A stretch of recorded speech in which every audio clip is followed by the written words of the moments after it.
This is Hidden Killers Week in Review. A look back at the most prolific stories of the week. This is the Hidden Killers podcast with Tony Brueski. Featuring retired FBI Special Agent Jennifer Coffindaffer. It wasn't me. It's essentially what one can garner from the letter from the attorneys of Ruby Franke. Pretty much saying, I'm going to take accountability, but I'm not because it was mainly Jodi Hildebrandt and I was brainwashed. Everyone's brainwashed these days. It's nobody's fault. Nobody's accountable. Even everybody's a grown-ass adult. It's always somebody else's fault for what decisions have been made, no matter how poor they are. Joining me to discuss this case of Ruby Franke and Jodi Hildebrandt, Jennifer Coffindaffer, retired FBI Special Agent. Jennifer, I want to go through this letter. We're going to just kind of take it. It's not super long. And I want to get your reaction to what Ruby is claiming through her attorneys and what you think reality truly is. We'll kind of do a little, here's what she says, and then you decipher the code words of this. So Windward Law is making a statement on behalf of Ruby Franke regarding the pending charges in the Washington County 5th District Court, along with her thoughts about her current family situation. Our client is working with the prosecutor's office and anticipates resolving this matter quickly by entering a plea agreement with the court on Monday, December 18th. That, of course, already has happened.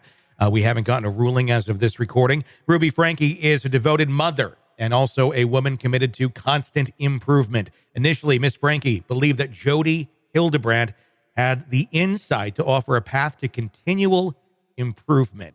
Miss Hildebrandt took advantage of this quest and twisted it into something heinous. Over an extended period, Miss Hildebrandt systematically isolated Ruby Franke from her extended family, older children, and her husband, Kevin Franke. This prolonged isolation resulted in Miss Franke being subjected to a distorted sense of morality shaped by Miss Hildebrandt's influence. And there's more, and we'll go to that in a moment, but let's take a pause right there.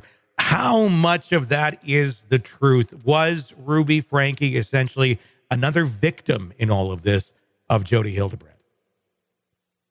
Well, I think it's a quite eloquent fictional prose. Yeah. Fictional being the key word. I don't buy any of it. I don't think she was brainwashed. I don't think that Jodi gave her, ruined her morality. At the end of the day, it was her children. It was Ruby Franke's children, and they are her responsibility. And to allow and participate in the depths of the abuse that occurred is on her and her alone. And it's hard to listen to a letter like that when it's really just false. When someone is claiming that they were essentially brainwashed, if you will, I know she doesn't use the term brainwashed the way Kevin did, but essentially that's kind of what she is saying, that she was manipulated to such an extent that abusing her children somehow seemed like a good idea. I mean, that's such an egregious idea to anyone who is a parent. That I don't know how this is going to sell. I don't know how any judge is going to look at this when it comes time to sentencing and go, let's give you some grace because you're making these claims. It almost seems more insulting to anyone's sanity or judgment than it does to actually help the argument of Ruby Franke. Well, I tell you, in going through so many sentencings throughout the years of individuals and seeing all these notes, right, and listening to what they had to say before the judge, being a part of that, these are the types of notes that don't work. These are the types of communique, and if she sticks with this when she talks to the judge for sentencing, this is not going to sit well with the judge. The judges want to hear this. I really messed up. This was my fault. I'm so sorry. I can't believe I made these decisions. I'm on the road to recovery. I need help. That's what a judge wants to hear. Yeah. And when they hear a person get up or make this sort of pronouncement that it's somebody else's fault, most judges, it falls on deaf ears. And I wouldn't doubt that if she pulls this at sentencing, that the judge points that out very unequivocally. And as the letter goes on here, and I'll continue reading it, She kind of goes down that direction, but again, it's just not with any sort of, I think, genuine emotion. It just feels like, I'm going to say this. She even kind of contradicts herself in taking responsibility and then not taking responsibility. It goes on to say, during Ruby Franke's incarceration in Washington County Jail over the past few months, she's actively engaged in an introspection that's allowed her to reset her moral compass and understand the full weight of her actions. Ms. Franke is committed to taking responsibility for the part she played in the events leading up to her incarceration. Notice it doesn't say anything about what those responsibility points are. Demonstrating a sincere dedication to personal growth and rehabilitation, she's actively begun the process by reaching out to members of her family through heartfelt apologies. She seeks to mend relationships and contribute positively to the healing journey of her family. Ruby's aware that Kevin Franke has filed for divorce. While she is devastated by this news, she acknowledges and understands his anger and reasoning despite the pain. She respects his decisions and remains hopeful that with time, she can contribute to rebuilding trust and fostering understanding with her family. Ruby has offered her full cooperation to help her children reunite with her father. Kind of reminds me of almost like a press release where at the very end of it, it's like, our company is dedicated to quality and integrity. I mean, that's really what it almost kind of feels like. Yeah, no, it really does. As I was listening to it and previously reading it, it's so general, isn't it? Mm-hmm. Generalities. Yeah. Instead, you want to hear, the fact that I starved my children, the fact that I bound them with handcuffs and duct tape, and that I used cayenne pepper to heal the wounds. Judge, this was so wrong. And I'm never going to do that again. And blah, blah, blah, blah, blah. You want to hear that specificity. Mm-hmm. I call or write my children daily, mm-hmm. As allowed. You want to hear the specifics, because if not, just like you said, it comes off as some sort of general press release.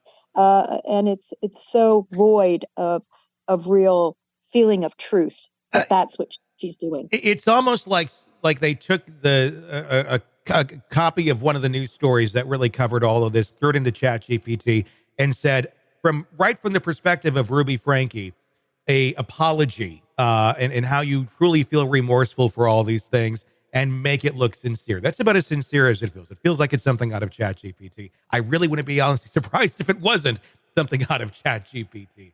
But being genuine, being honest, that is not what that letter is.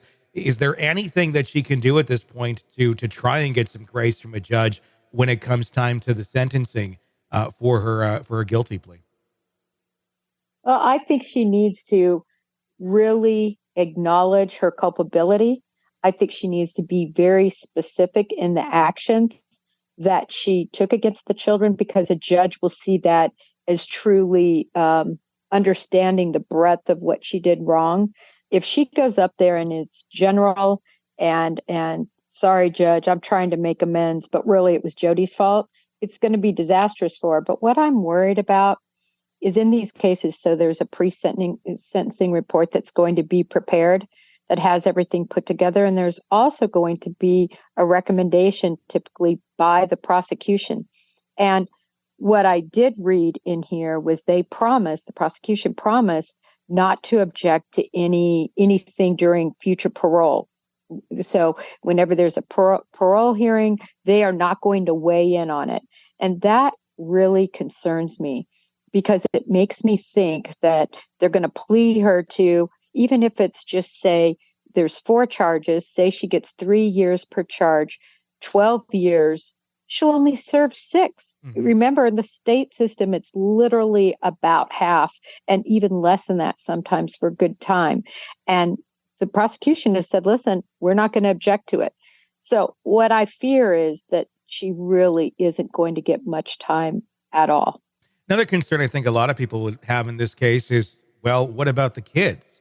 Is she going to get any sort of custody of the children back? Is that going to be a difficult road for her to go down, or is it going to be easier than some may think? I mean, it seems almost open and shut if you're a responsible dad, and I'm not in any way insinuating that Kevin Franke is a responsible dad, but let's say he has custody, or whoever has custody of the children. How difficult is that going to be of a journey for her to get back into their lives? And should that even be allowed? Well, parental rights was not a part of this deal. And I'll be very interested to see what happens from that standpoint, as you said. When she does get out, will she be able to have supervised visitation? Or by that point, will her children actually be of age, which I believe in Utah is 17, if I recall correctly. It could even be 16, but I think it is 17 in Utah.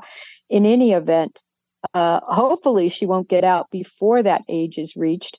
But if it is, you bring up such a good point. But if they're adults, she's going to be able to certainly have interaction with them. Yeah. But they'll also be more their call as well, whether they want to or not when they're adults. And looking at this, I would think for the sake of everyone, probably the best thing that can happen is for her not to be in their lives. And if they want to maybe figure out something as adults, great. But as minor children, and this your mom, I mean, that's got to be heartbreaking and absolutely horrible. But the healthier thing is probably not to have her there. Yeah, no, I agree. But Tony, if I learned anything with these types of cases with child abuse, it's so heartbreaking because kids that are battered, kids that are starved, neglected, abused, a bad mommy and bad daddy is better than no mommy and no daddy in their eyes.